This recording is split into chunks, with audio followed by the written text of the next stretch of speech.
আল্লাহ পাক রব্বুল আলামিন আমার তিলাওয়াতকৃত আয়াতে বলতেছেন ফালিয়াযহাকু কালিলা, তোমরা কম করে হাসো, ওয়ালিয়াবকু কাসীরা, আর বেশি করে কান্দো। আল্লাহ তাআলার নির্দেশ হলো বান্দা যেন হাসে কম, কাঁদে বেশি। বর্তমান সময়ের অবস্থা হলো, ঠিক আছে এই সাইডটা ঠিক করুন, আমরা খুব কম কান্না করি, হাসি খুব বেশি। কারণ বর্তমান সময়ে হাসার উপকরণ খুব বেশি। কৌতুক দেখেও হাসা যায়, মিস্টার বিন ওনার বিভিন্ন কার্যকলাপ দেখেও হাসা যায়, হাসার কোরাক হয়। কাদার পরিবেশ নাই, কাদার ইচ্ছাও আমাদের নাই। অথচ বান্দার কান্নার দাম আল্লাহর কাছে খুব বেশি। প্রশ্ন আসতে পারে, আল্লাহ তাআলা এত দয়ার মায়া করে মানুষ বানাইছেন, এদেরকে কাঁদিয়ে আল্লাহর লাভটা কি?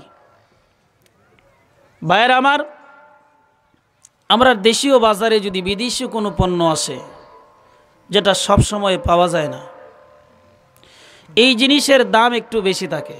কথা বলেন ঠিক কিনা? আল্লাহর আরশের চতুর্পাশে বসবাস করে ফেরেশতারা, ফেরেশতাদের কোনো দুঃখ নাই, কষ্ট নাই, বিরহ ব্যথা নাই, অপরাধও নাই, যার কারণেই তাদের কান্নার কোনো প্রয়োজন পড়ে না।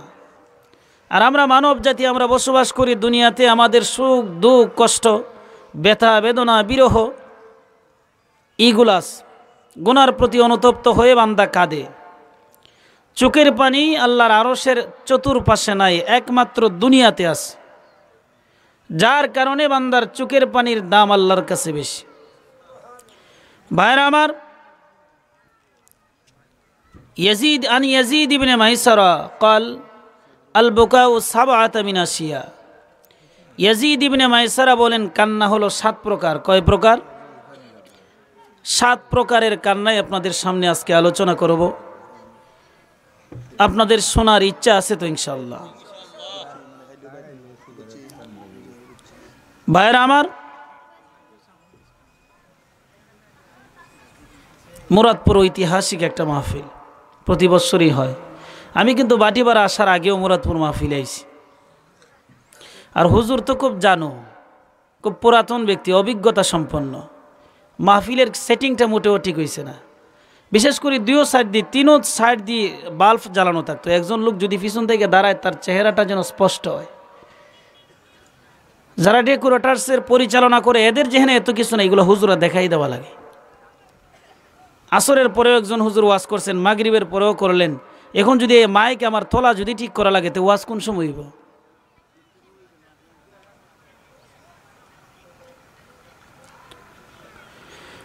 ভাইরা আমার, কান্না কয় প্রকার? 1 নম্বর হলো আনন্দের কান্না। কোন লোক বিয়ে করলো, 10 বছর হয়ে গেছে, সন্তানাদি হয় না। 10 বছরের পরে একটা ছেলে সন্তান হয়েছে। সংবাদটা জানার পরেই বাবার চোখ দিয়ে পানি চলে আসছে। এই যে বাবার চোখ দিয়ে পানি বের হলো, এই কান্নাটা দুঃখের কান্না না আনন্দের কান্না? আনন্দের কান্না। 2 নম্বর হলো সুখের কান্না। আপনার কারোর সাথে খুব গভীর সম্পর্ক ছিল, হঠাৎ দুনিয়া থেকে বিদায় নিছে, 10 বছর পরে আপনার স্মরণ হয়েছে তার স্মৃতিগুলো, চোখ দিয়ে পানি চলে আসলো, এটাকে বলা হয় সুখের কান্না।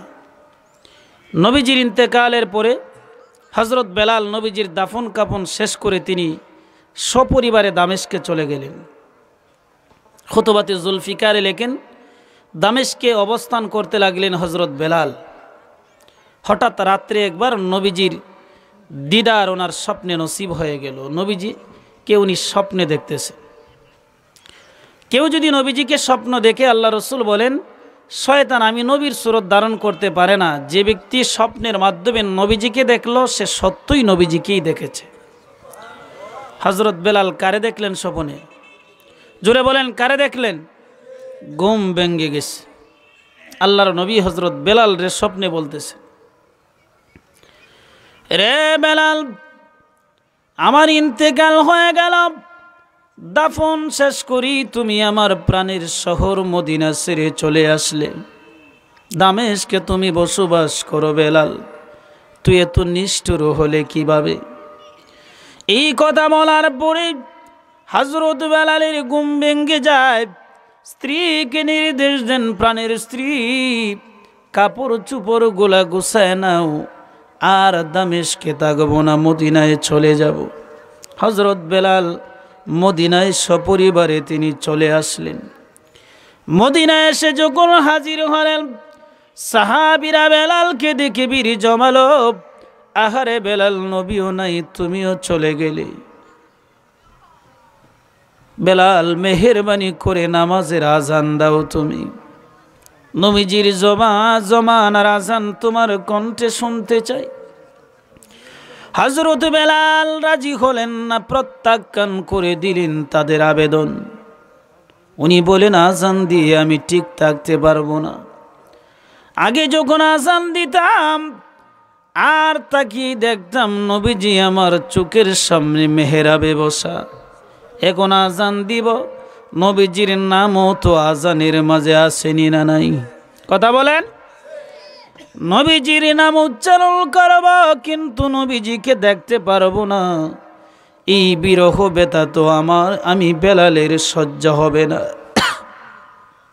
বেলাল রাজি হলেন না। সর্বশেষ হাসান আর হুসাইন এসে হাতে ধরে বলে, বেলাল আজান দাও না, তোমার কণ্ঠের আজান শুনতে চাই। সকলের আবেদন হযরত বেলাল প্রত্যাখ্যান করে দিলেও নবীজির আদরের দুইটা দুলাল হাসান আর হুসাইনের আবেদন কি ফিরিয়ে দেওয়া যায়? কথা বলেন। হযরত বেলাল রাজি হয়ে গেলেন। হেঁটে হেঁটে নির্ধারিত জায়গায় দাঁড়িয়ে যখন আজান দিলেন বেলালের আজানের আওয়াজ খুব বড় ছিল, মোটা গলা, মাইক ছাড়াই কয়েক কিলো পর্যন্ত আওয়াজ পৌঁছে যেত। হযরত বেলালের 2 নাম্বার গুণটা হলো ওনার আওয়াজ খুব ক্লিয়ার ছিল, স্পষ্ট ভাষাভাষী ছিলেন বেলাল। যদিও আমাদের সমাজে ভুল একটা ঘটনা খুব প্রচলিত আছে, উনি নাকি সিন উচ্চারণ করতে পারতেন না, সিন বেলে উচ্চারণ করতেন না, আশহাদুর জায়গাত নাকি উনি আসহাদু বলতেন। এই ঘটনাটা হলো বানানো। কি জোরে বলেন? বানানো ঘটনা। বরং 2টা গুণের কারণে নবীজি উনারে মুয়াজ্জিন বানাইছেন।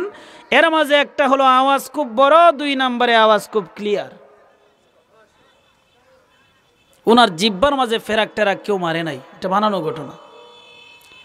বেলাল যখন আজান দেওয়া শুরু করলেন, মদিনার প্রত্যেকটা ঘরে ঘরে বেলালের আজানের আওয়াজ পৌঁছে গেল। সাহাবা একরাম মসজিদের দিকে দৌড়তে আরম্ভ করলো। অতদিনে বেলালের আজান শোনা যায়। মহিলারাও আর ঘরে থাকলেন না, চাদর দিয়ে শরীরটাকে ডাকে তারাও রাস্তায় বের হয়ে আসলো। মসজিদের বাহিরে তারা ভিড় জমালো।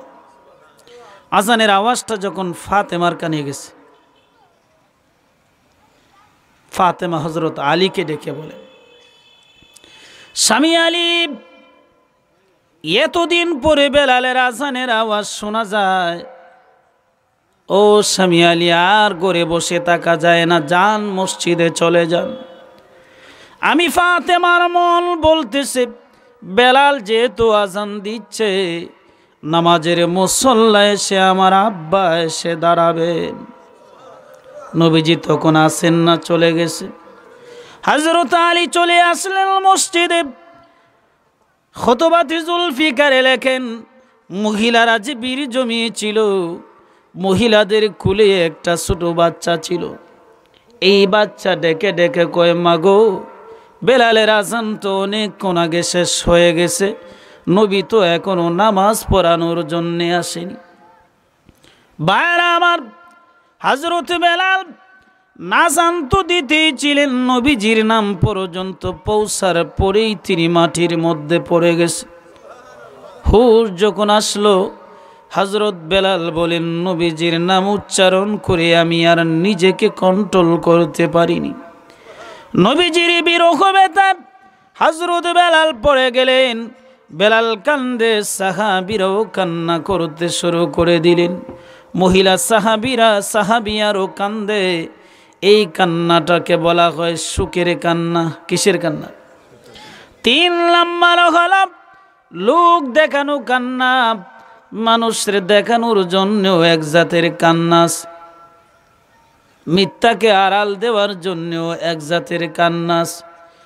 এই কান্নার কথা আল্লাহ কোরআনে উল্লেখ করেছেন।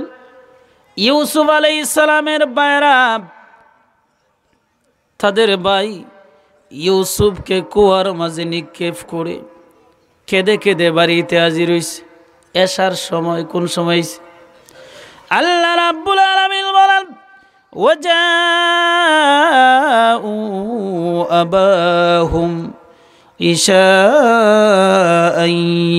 ইয়াবকুন, রাত্রের প্রথম প্রহরে তারা চলে আসলো কেঁদে কেঁদে।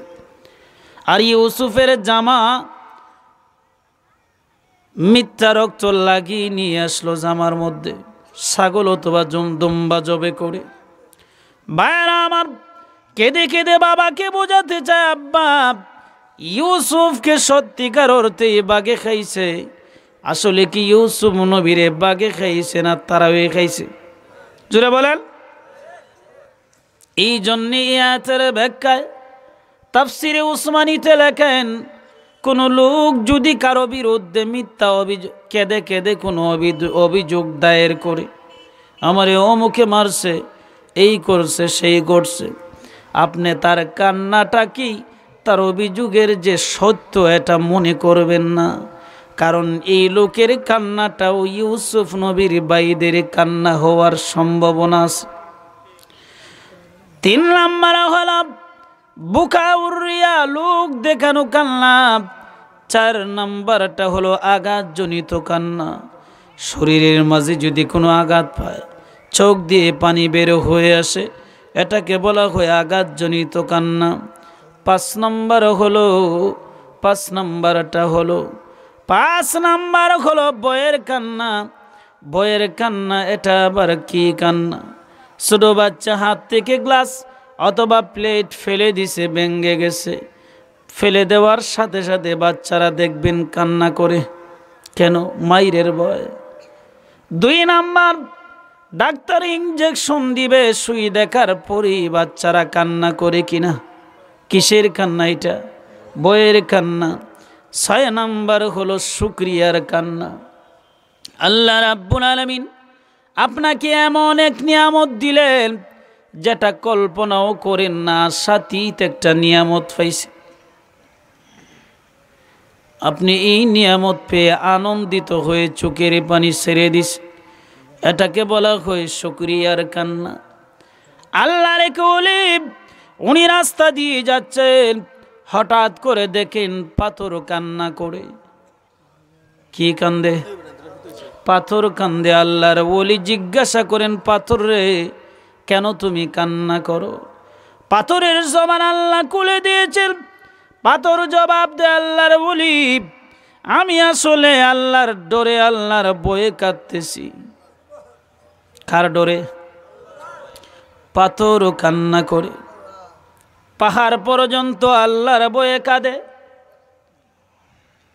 আল্লাহর নবীর সাহাবী হযরত আকিল, উনি নবীজির সাথে সফর বের হলেন, পানি শেষ হয়ে গেছে। আকিল নবীজিকে গিয়া বলেন, নবী গো, পানি পান করান, আমাকে কলিজা ফেটে যাচ্ছে। আল্লাহর নবী বলেন, আকিল, আমার কাছে তো পানি নাই, তবে তোর যদি পানি পান করতেই হয়, যা ওই যে পাহাড় আছে, পাহাড়কে গিয়ে বল আমি নবী বলেছি পানি দিতে। আকিল চলে গেল পাহাড়ের কাছে। পাহাড়, পানি দাও, বিশ্ব নবী আমাকে পাঠিয়েছেন। পাহাড়ের জবান আল্লাহ খুলে দিয়েছে। পাহাড় বলে, আকিল রে, আমার কাছে যদি পানি থাকতো অবশ্যই তোকে পানি দিতাম। পাহাড়ের মধ্যে পানি আসেনি না নাই? জোরে বলেন। ঝর্ণা কোত্থেকে বের হয়? পানির ঝর্ণা পাহাড় থেকে। পাহাড় বলে, আকিল, আমার কাছে তো পানি নাই, যদি থাকতো তাহলে অবশ্যই তোমারে দিতাম। আকিল বলে, পাহাড় রে, কেন তোমার মাঝে পানি নাই? পাহাড় বলে, আকিল, যেই দিন আল্লাহ তাআলা তোমার নবীর উপরে আয়াত নাজিল করেছেন, ওয়াকুদুহান নাস ওয়াল হিজারা, জাহান্নামের লাকড়ি হবে মানুষ আর পাথর, ওই দিন থেকে এত কান্না করেছি, অধিক কান্না করার কারণে এক ফোঁটা পানি আমার মাঝে নাই। পাহাড়ও কান্না করে, পাথরও বলেন আল্লাহর ওলি, আমি যেহেতু জাহান্নামের লাকড়ি হব, এই জন্যে আমি কান্না করতেছি। আল্লাহর ওলি দোয়া করলেন, প্রভু এই পাথরটাকে জাহান্নামের আগুন থেকে মুক্তি দাও। আল্লাহ রাব্বুল আলামিন দোয়া কবুল করে নিছেন। সুসংবাদটা পাথরকে শোনালেন, পাথরেরও কান্না বন্ধ হয়ে গেছে। আল্লাহর ওলি চলে গেলেন ওনার কাজে। কাজ শেষ করে বাড়িতে যখন আবার ফিরলেন, ওই পাথরের কাছে আসার পরে দেখা যায় আবার কান্দে। আল্লাহর ওলি বলেন, পাথর রে, এবার কেন তুমি কান্না করো? তোমাকে তো আল্লাহ মাফ করে দিয়েছেন, তারপরেও তুমি কেন কান্না করো?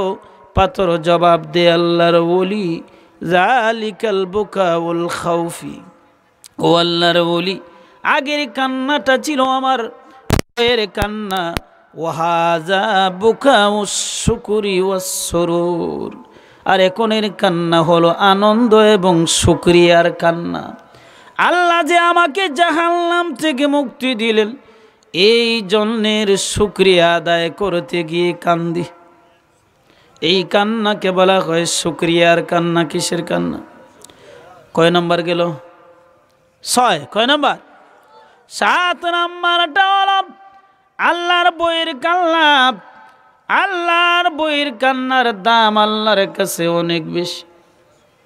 আল্লাহ বলেন, 2টা চোখ, আল্লাহর নবী বলেন, 2টা চোখের জন্য জাহান্নামের আগুন হারাম। 1 নাম্বার হলো যারা রাত্রে জাগ্রত থেকে মুসলিম জাতিকে পাহারা দেয়।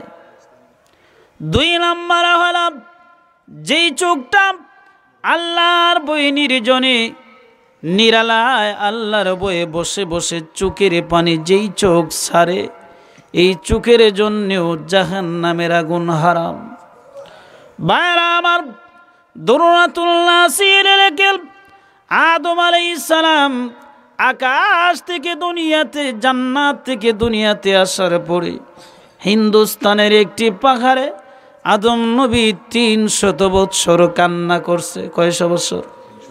এত কান্না করেছেন, আদম নবীর চোখ থেকে পানি বের হয়ে গেল পাহাড়ে। দুররাতুন নাসিন লেখেন, ওই কান্নার পানি থেকে দারচিনি এবং লবঙ্গের জন্ম হলো। লবঙ্গ তরকারি যেটা খাই যে দিয়া, দারচিনি আর লবঙ্গ চিনুননি, 2টা জিনিসের জন্ম হলো আদম নবীর চোখের পানি থেকে। ভাইরা আমার, আদম আলাইহিস সালামের চোখের পানি জমা হয়ে জলাশয়ের সৃষ্টি হলো। সেখান থেকে পাখিরা পানি পান করছে। পান করে বলে, আহারে, জীবনে কত পানি পান করলাম, এত সুস্বাদু পানি তো কখনো পান করি নাই। আদম নবী ভাবতে লাগলেন, আমি যে আল্লাহর কাছে অপরাধী, ভুল করেছি, এই জন্যে মনে হয় আমার এ নিয়ে ক্রিটিসাইজ করে। পানি মনে হয় তিতা, তারা বলতেছে সুস্বাদু, মনে হয় আমারে ক্রিটিসাইজ করে। আল্লাহ রাব্বুল আলামিন ওহী নাজিল করে দিলেন, আদম পয়গম্বর, আমি আহকামুল হাকিমিন, বান্দার চোখের পানির চাইতে তো সুস্বাদু পানি সৃষ্টি করিনি। চোখের পানির দাম আছে না নাই? জোরে বলেন। ভাইরা আমার, 7 নাম্বার হলো আল্লাহর বই কান্না। আল্লাহর বই যদি চোখের পানি ছাড়া যায়, এই চোখের পানির দাম কত? হাসরের ময়দানে যখন মানুষেরা দাঁড়াবে, জাহান্নামের আগুন তাদেরকে গ্রাস করার জন্য চলে আসতে চাইবে, ধরে ফেলবে এই অবস্থা। আল্লাহর নবী আগুনকে থামাতে চাবেন, আগুন থামবে না। সর্বশেষ জিবরিল আমিন নবীজির কাছে একটা পাত্র দিবেন, যেই পাত্রের মাঝে কিছু পানিও থাকবে। আল্লাহর নবী ওই পাত্র থেকে কিছু পানি যখন জাহান্নামের আগুনের দিকে ছিটা দিবেন, সঙ্গে সঙ্গে জাহান্নামের আগুনের তেজ কমে যাবে। আল্লাহর নবী বলবেন, জিবরাইল, এটা কোন পানি, যেই পানির ক্ষমতা এত বেশি? জিবরিল আমিন বলবেন, নবী গো, এটা আটলান্টিক মহাসাগরের পানি নয়, এটা হাউজে কাউসারের পানি নয়, জমজম কূপের পানিও নয়। আপনার গুনাহগার উম্মত আল্লাহর বই যে চোখের পানি ছেড়েছিল, এই চোখের পানিরে আল্লাহ জমা করে রাখছেন। এই পানি আপনার হাতে দিছি, জাহান্নামের আগুন চোখের পানিতে নিভে গেছে। তাহলে কান্নার চোখের পানির আল্লাহর বয়ে যদি চোখের পানি সারা যায়, লাভ আসেনি না নাই? বাইরা আমাদের তো কান্নার অভ্যাসই নাই, চোখ দিয়ে পানি বেরিয়ে হয় না, এত শক্ত হয়ে গেছে মন। অথচ জাহান্নামের সার্টিফিকেট নিয়ে আমরা ঘুরি। জীবনের নেক আমল আর গুনাহ যদি হিসাব করেন, তাহলে গুনাহ বেশি না নেক আমলের পরিমাণটা বেশি? জাহান্নামের সার্টিফিকেট আমরার সাথে, কিন্তু কান্না আসে না। অথচ জান্নাতের সার্টিফিকেট যারা ছিল তাদের কত ভয় ছিল। হযরত আবু বকর সিদ্দিক, উনি জান্নাতের সার্টিফিকেট প্রাপ্ত।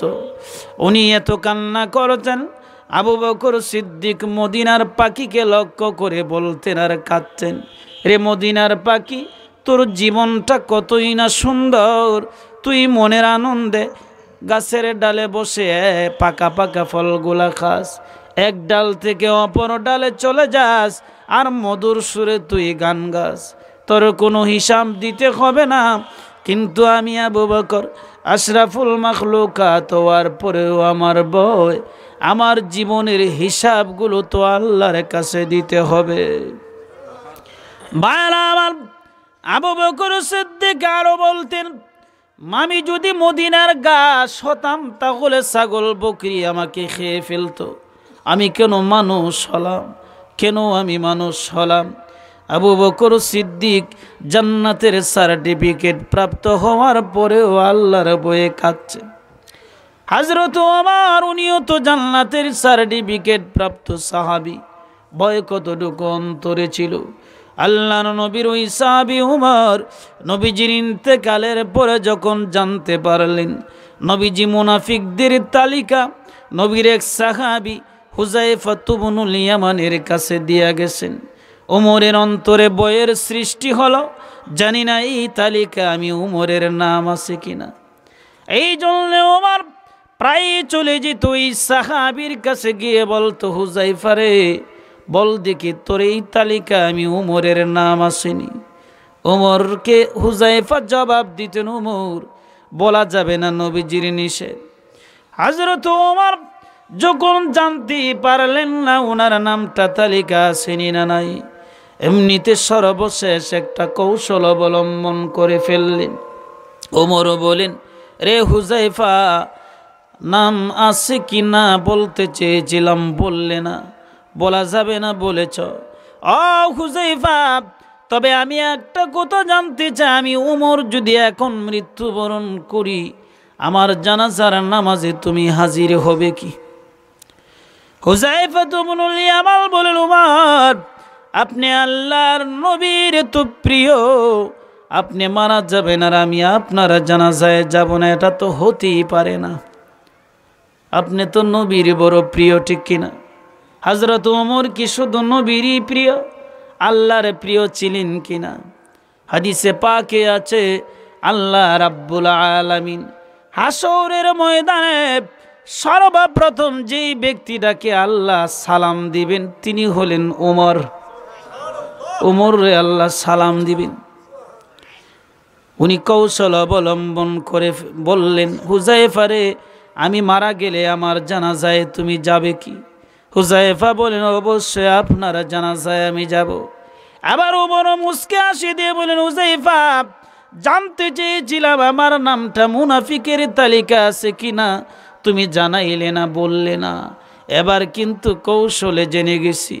আমার মন বলতেছে তোমার মতন সাহাবী কোনো মুনাফিকের জানাজায় হাজির হবে না। আমার নামটা যদি মুনাফিকের তালিকায় থাকতো, অবশ্যই তুমি আমার জানাজায় যেতে না। শুধু কি হযরত ওমরের এই ভয় ছিল? নবীর সাহাবী উসমান, উনিও তো জান্নাতের সার্টিফিকেট প্রাপ্ত সাহাবী, ওনারও ভয় ছিল। উনি কবর দেখলেই বেশি কান্নাকাটি করতেন।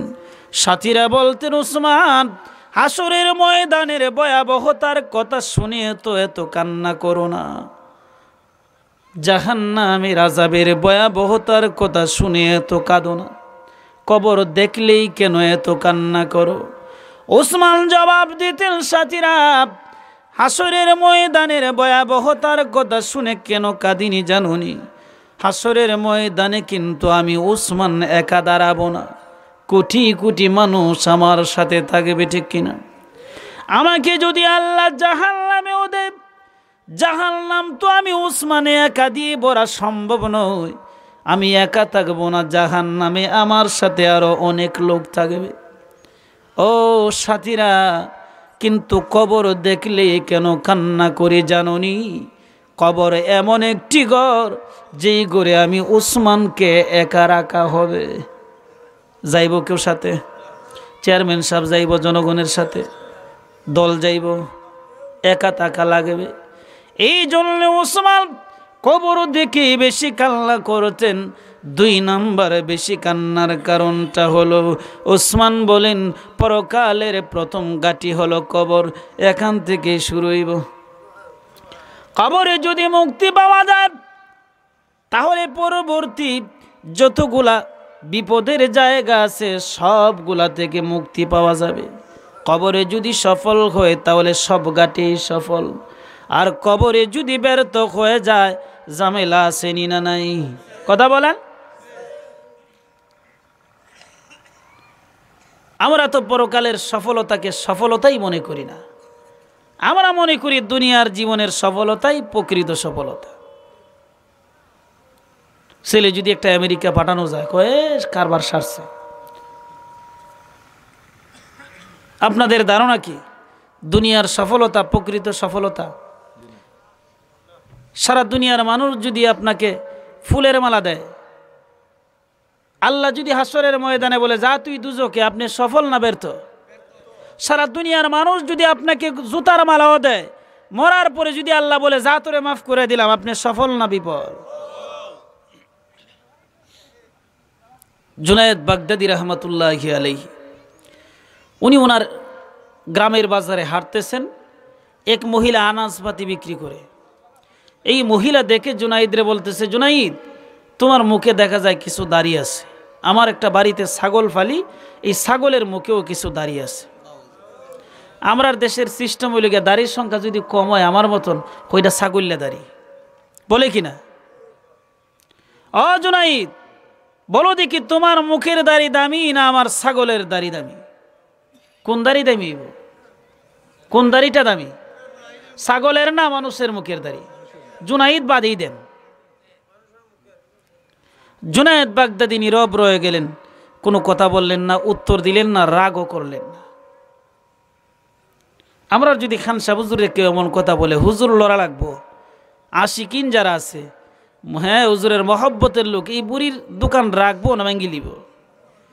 কোনো রাগ গুসা করলেন না, চলে গেলেন বাড়িতে। বাড়িতে গিয়ে রাত্রের গভীরে নামাজের মুসল্লায় দাঁড়িয়ে তাহাজ্জুদের নামাজ আদায় করলেন।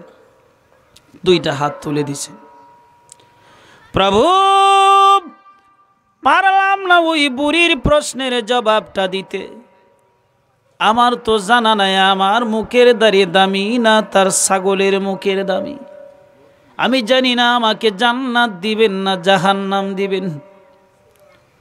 যদি আমাকে জাহান্নাম দেন, ছাগল বকরির জন্য যেহেতু জাহান্নাম নাই, এই জন্যে ছাগলকে জাহান্নামে দেওয়া হবে না।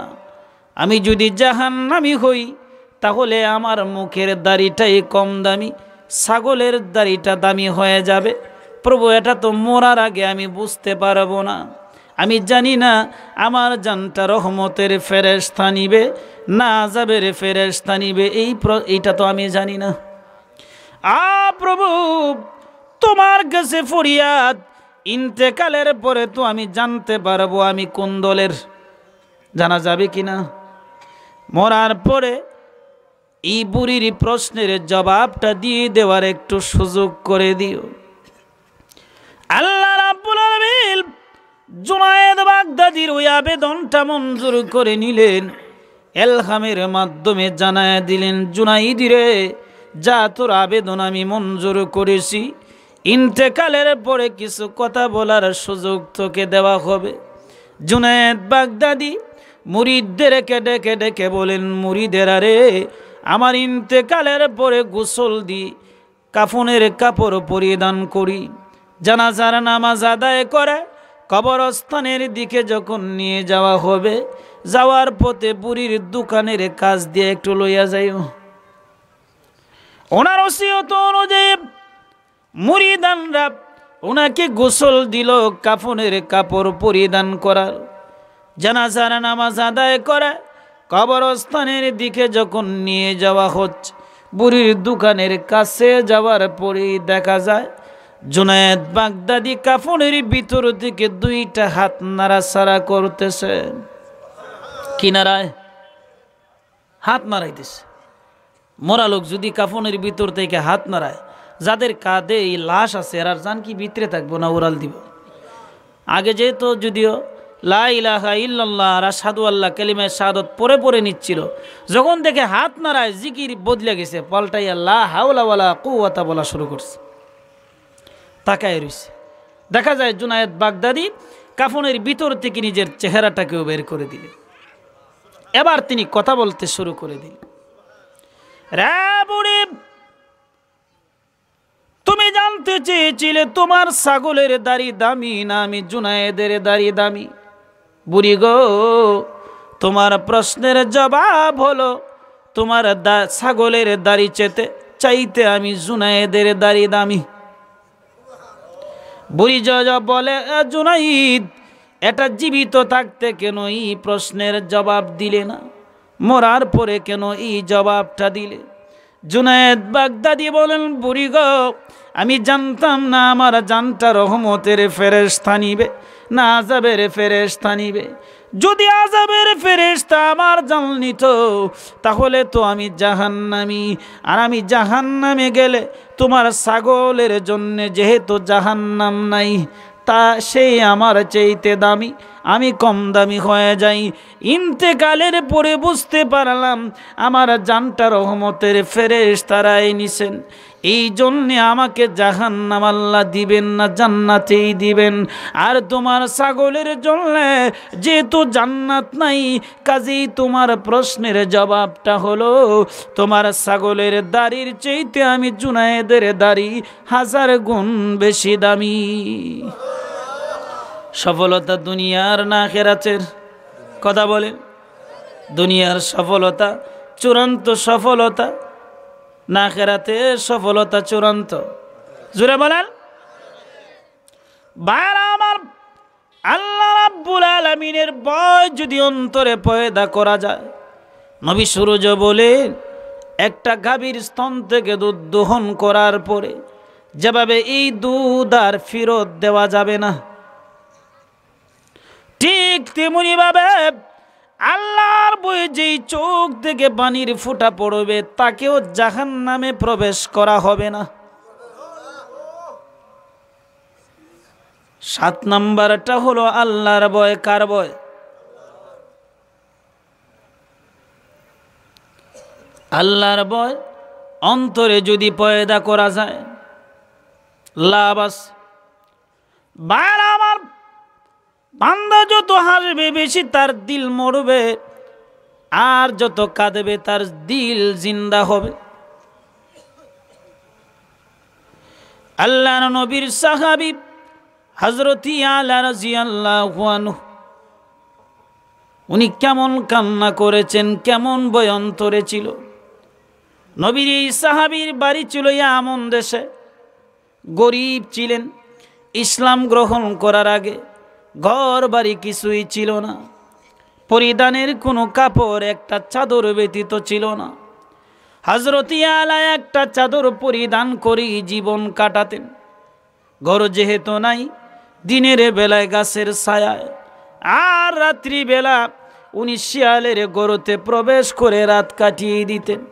হঠাৎ শুনলেন মক্কায় একজন নবীর আবির্ভাব হয়েছে। ইয়ামন থেকে চলে আসলেন মক্কায়। এসে কালেমা পড়ে মুসলমান হয়ে গেছে। মুসলমান হওয়ার পরে নবীজির কাছে থেকে দেখে উনি কি করলেন, 4টা সূরা মুখস্থ করে নিছে। কয়টা সূরা? 4 সূরা মুখস্থ করে নবী সুরুজের কাছে গিয়া বলেন, ইয়া রাসূলুল্লাহ, ইয়া হাবিবাল্লাহ, আমার তো অভিভাবক এখানে কেউ নাই, আব্বাও নাই, আম্মাও নাই, আপনি আমার একমাত্র অভিভাবক। নবী গো, আমি তো যুবক হয়ে গেছি, বিবাহ আমাকে করান। আল্লাহর নবী বলেন, ইয়া আল্লাহ রে, টাকা আসেনি তোমার কাছে? বিয়া করতে গেলে টাকা লাগেনি না নাই? হযরত আলা বলেন, ইয়া রাসূলুল্লাহ, ইয়া হাবিবাল্লাহ, যদিও আমার কাছে টাকা নাই, পয়সা নাই, তবে আমি একজন ধনী মানুষ। মুরাদপুর গ্রামে টাকা পয়সা না থাকলে যদি ধনী দাবি করে, এর বেকল হইব কিনা? পাগল বলবে। কি বলবে? কি বলবে? টাকা পয়সা না হইলে কি ধনী বলা যায়? আপনারা কি ঘুমাই রয়েছেন নাকি? তা আমি মুরাদপুর কবরস্থানের সামনে নিয়ে ওয়াজ করতেছি না, জিন্দাস্থান। তা আপনাদের আওয়াজে তো বোঝা যায় কবরস্থানের মাঝেই আজকে ওয়াজ করতেছি। এখনো যেই সমস্ত ভাইয়েরা আছেন, যেই সমস্ত ভাইয়েরা ঘরের মধ্যে আছে, ওরা বলতেছেন যে হুজুর একলা ওয়াজ করতেছে, লোক তেমন একটা নাই, চেয়ারম্যান সাহেব দাঁড়াবো আর ওই হুজুর আছেন আপনাদের আইনউদ্দিন সাহেব, এই কয়েকজন লোক বসা। এখনো লোক গেছে না, খাওয়া দাওয়া করে যাইব। আমি কি খালি মাঠে ওয়াজ করতেছি না? ওয়াজ করার মতন যথেষ্ট লোক আছে। জুড়ে বলেন আসন যে, এটা তো বোঝা যাইতেছে না।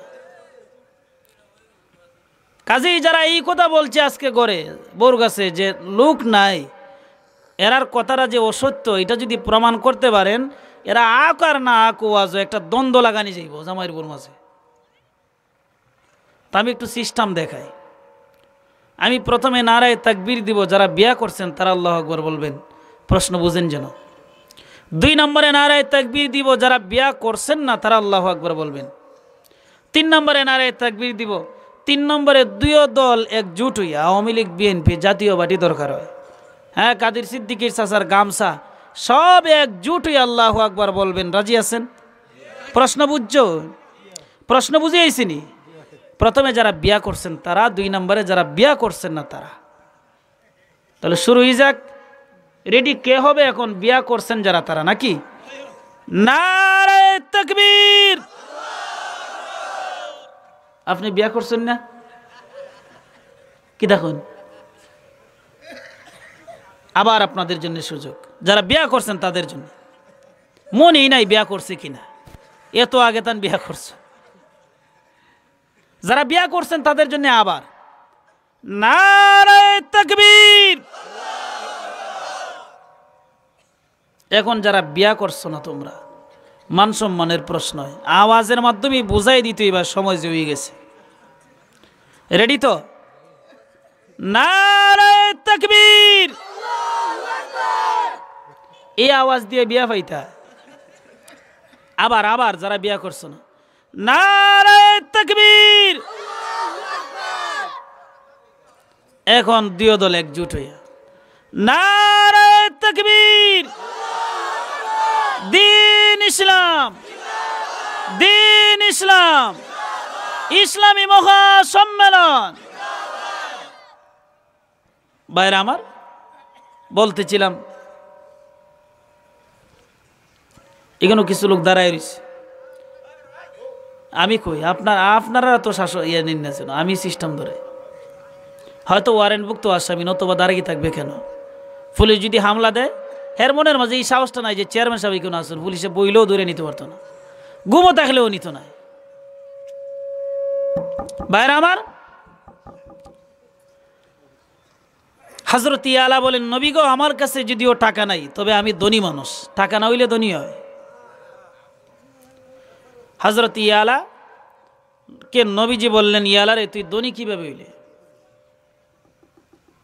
ইয়ালা বলেন, ইয়া রাসূলুল্লাহ, এর দলিল তো আপনিই তো বলেছেন যে কোরআনুল কারীম শিখলো যার ভিতরে কোরআন আছে, আর যে জাহান্নাম থেকে নিজেকে মুক্ত করতে পারলো, এর চাইতে সুখী সফল মানুষ পৃথিবীতে আর নাই। আমি কালেমা গ্রহণ করছি, আমি জাহান্নাম থেকে মুক্ত। 2 নম্বরে আমার ভিতরে কোরআন আছে 4টা সূরা আমি শিখছি। কয়টা সূরা? কাজে আমি ধনী মানুষ। আল্লাহর নবী বলেন ফামতালিক ইলা বানি সালামা, রে আলা তুই বনু সালামা গোত্রে যা। সেখানে যাওয়ার পরে সর্বপ্রথম যে মেয়ের সাথে সাক্ষাৎ হবে সেই মেয়েটাই তোমার স্ত্রী হবে। হযরত আলা বিবাহের নেশায় দৌড় দিলেন তিনি বনু সালামা গোত্রে। উনি যেহেতু ইয়ামনের বাসিন্দা, এলাকার পাড়া মহল্লা উনি চিনেন না, দৌড় দিলেন। একটু দূরে যাওয়ার পরে সুন্দরী রূপসী একটা মেয়ের সাথে সাক্ষাৎ। ইয়ালা মেয়েকে জিজ্ঞাসা করে, রে বোন, এটা কোন গোত্র, যেই জায়গায় আমি দাঁড়িয়ে আছি? মহিলা জবাব দেয়, এটা বনু সালামা গোত্র।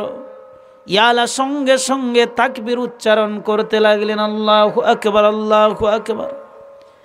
মেয়েটা জিজ্ঞাসা করেন, ভাই কি তোমার পরিচয়, বাড়ি কোন জায়গায়, নাম কি?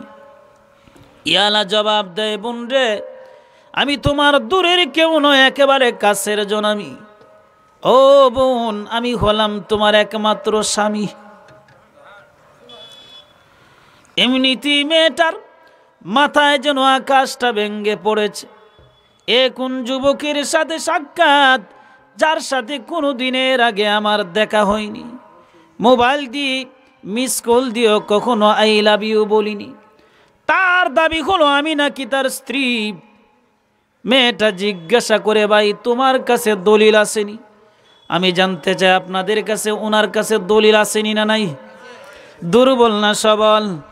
কারণ নবী তো বলেছিলেন বনু সালামা গোত্রে যাওয়ার পরে সর্বপ্রথম যে মেয়ের সাথে সাক্ষাৎ এইটাই তোমার বইব।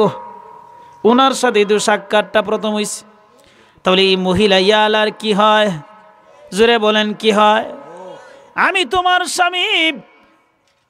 মেয়ে জিজ্ঞাসা করি, ইয়ালা তোমার কাছে দলিল আসেনি? হ্যাঁ দলিল আছে, নবী সুরজ বলেছেন তুমি আমার স্ত্রী।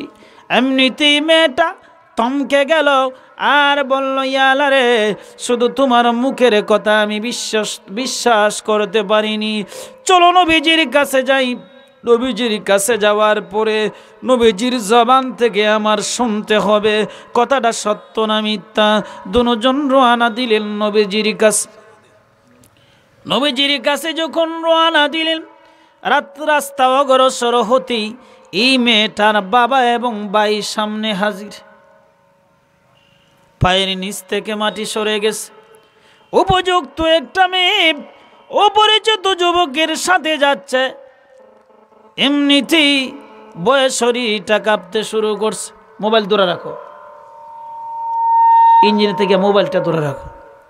ভাইয়েরা আমার, এমনিতেই মেয়েটারা বাবা জিজ্ঞাসা করে, রে মেয়ে, অপরিচিত যুবকের সাথে কোন দিকে তুমি রওনা দিয়েছ?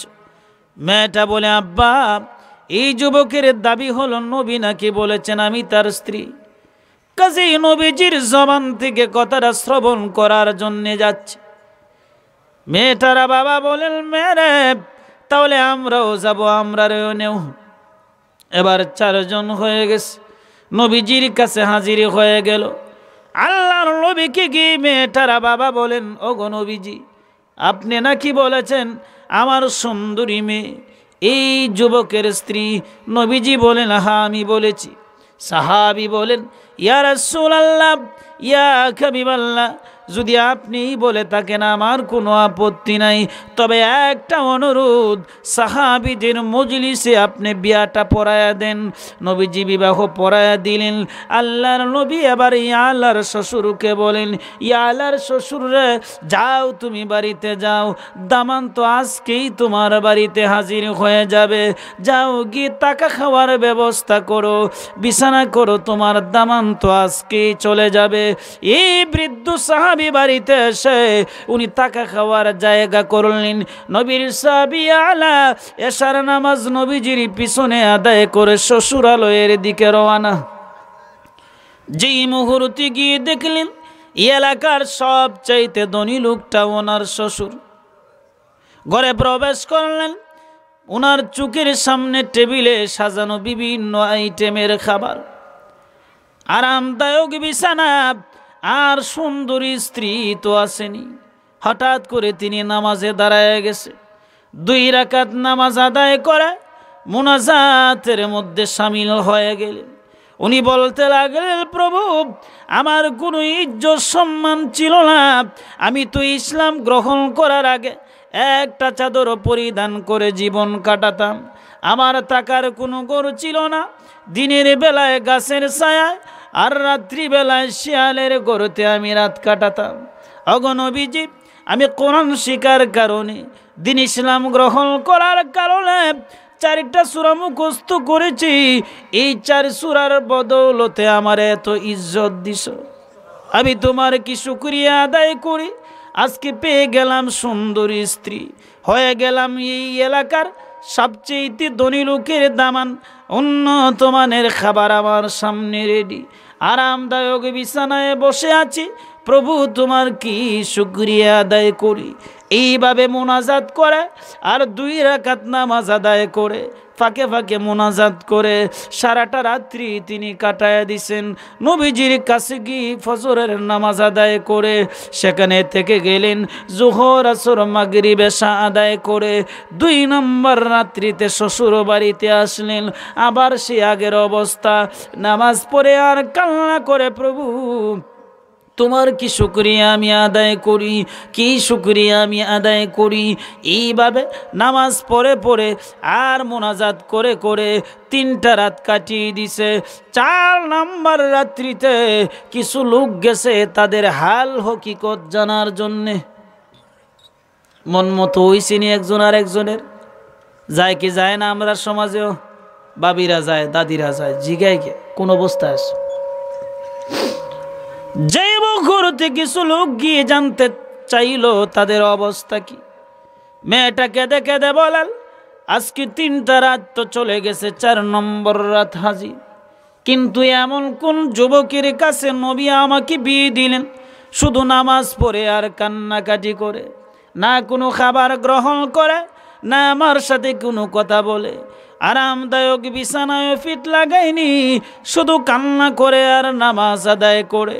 ইয়ালার শ্বশুর মেয়ের জবান থেকে এই কথাটা শ্রবণ করার পরে দৌড় দিল নবীজির কাছে, গিয়ে বলি, ইয়া রাসূলুল্লাহ, ইয়া হাবিবাল্লাহ, এমন কোন যুবকের কাছে আমার মেয়েটাকে তুলে দিলেন, শুধু নামাজ আদায় করে আর কান্নাকাটি করে, খাবারও গ্রহণ করে না, কোনো আনন্দ ফুর্তিও করে না।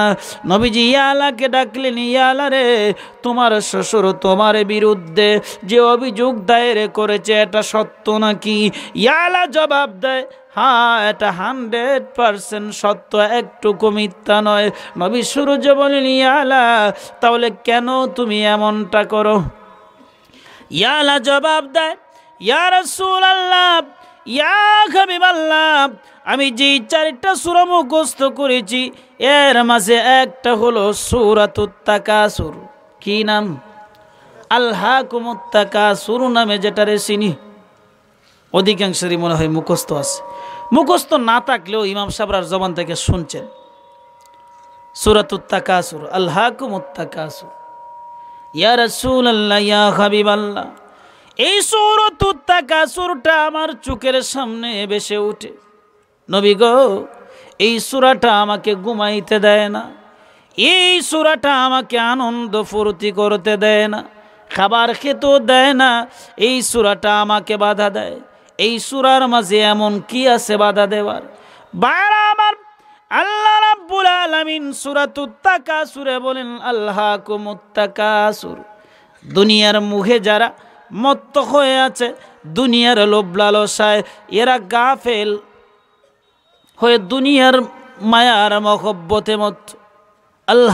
আলহাকুমুত তাকাসুর, দুনিয়ার মায়ায় তারা ডুবে আছে। আর ওই দুনিয়ার মায়ায় ডুবে কতক্ষণ পর্যন্ত থাকে? আল্লাহ বলেন, হাত্তা যুরতুমুল মাকাবির, কবরে যাওয়ার আগ পর্যন্ত। দুনিয়ার লোক কবরে যাওয়ার পরে এটা শেষ হয়। আল্লাহর নবী হাদিসে বলেন, তাফসিরে মারিফুল কোরআনে ওই সূরার ব্যাখ্যায় হাদিস টানছেন। আল্লাহর নবী বলেন, বনি আদম, এত লোভী এদেরকে যদি স্বর্ণের একটা পাহাড়ের মালিক বানায়া দেয়, ওরা বলবে আল্লাহ যদি আরেকটা স্বর্ণের পাহাড়ের মালিক হইতাম, যদি আরেকটারও দেয় বলবে আল্লাহ যদি আরেকটা স্বর্ণের পাহাড়ের মালিক হইতাম। লাখপতি হইলে কি স্বপ্ন শেষ, না কোটিপতি হওয়ার স্বপ্ন শুরু হয়? কথা বলেন ভাইরা আমার। আল্লাহর নবী বলেন স্বর্ণের পাহাড়ের মালিক যদি বনি আদমকে বানিয়ে দেওয়া হয়, ও বলবে যদি আর একটার মালিক হইতাম। নবী সূর্য বলেন কেন এই কথা বলবে? আল্লাহর নবী বলেন কারণ তার মুখ কেমন মুখ, এটা দুনিয়ার সারা দুনিয়াও যদি স্বর্ণ বানায় দেওয়া হয়, এটার মালিকও যদি তাকে বানায় দেয়, তাহলে তার মুখ ভরবে না। মুখ ভরার একটা মাত্র জিনিস আছে, সেটা হলো কবরের মাটি। কবরের মাটি যখন আমার আপনার মুখের মধ্যে পড়বে, তখন সব চাওয়া পূর্ণ হবে। ভাইরা আমার, নবীর সাহাবী আলা বলেন ইয়া রাসূলুল্লাহ, ইয়া হাবিবাল্লাহ, ওই সূরাটা যখন আমার চোখের সামনে ভেসে উঠে, তখন আমি ঘুমাইতে পারি না, তখন খাবার গ্রহণ করতে মন চায় না, আনন্দ ফুর্তি করতেও মন চায় না। একটা মাত্র সূরা ওনার জীবনটার পরিবর্তন ঘটায় দিছে।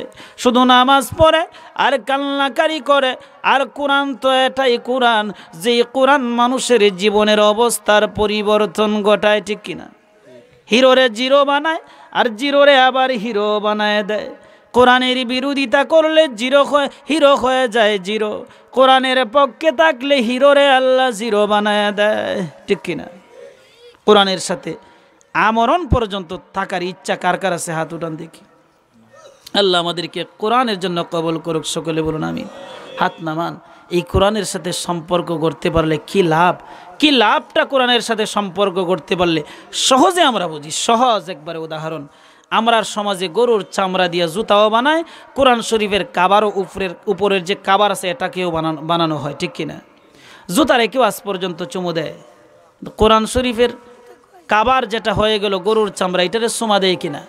বুকে নেয়, সোমা দেয়। অথবা আরও সহজ, রাওয়াল, এখন তো প্লাস্টিকের, আমরা পড়ছি কাঠের রাওয়ালের মধ্যে। এই রাওয়ালের মধ্যে আবার দামি কাঠেরও ছিল, কম দামি কাঠেরও আছে। কম দামিও যদি হয়, যেটা রাওয়াল হয়ে গেল যেই কাঠটা, এটারে যখন গুনে খায় তখন কি সোলার মাঝে জ্বালায়? কিন্তু আমি আর চেয়ারম্যান সাহেব যেই চেয়ারে বইছি, এটা দামি কাঠ হওয়ার পরেও গুনে যখন খাইব, তখন কি এটারে আদর করে ঘরের মাঝে সযত্নে রাখবে না সোলার আগুনে জ্বালাইব? তো রাওয়াল গুনে খাওয়ার পরেও কম দামি কাঠ সোলার মাঝে যদি জ্বালায়, বাধা দিবনি মানুষে? রে কপাল পড়ে, তুই কোরআনের রাওয়াল সোলার মাঝে জ্বালাইতেছস, তুই কি জানোস না এটা যে কোরআনের রাওয়াল? একটা কম দামি কাঠের সম্পর্ক কোরআনের সাথে হয়ে যাওয়ার কারণে গুনে খাওয়ার পরেও সোলার আগুন থেকে মুক্তি পাইছে। আমার আপনার সম্পর্কটা যদি কোরআনের সাথে হয়, তাহলে জাহান্নামের সোলা থেকে মুক্তি পাওয়ার আশা আসেনি না নাই? তাহলে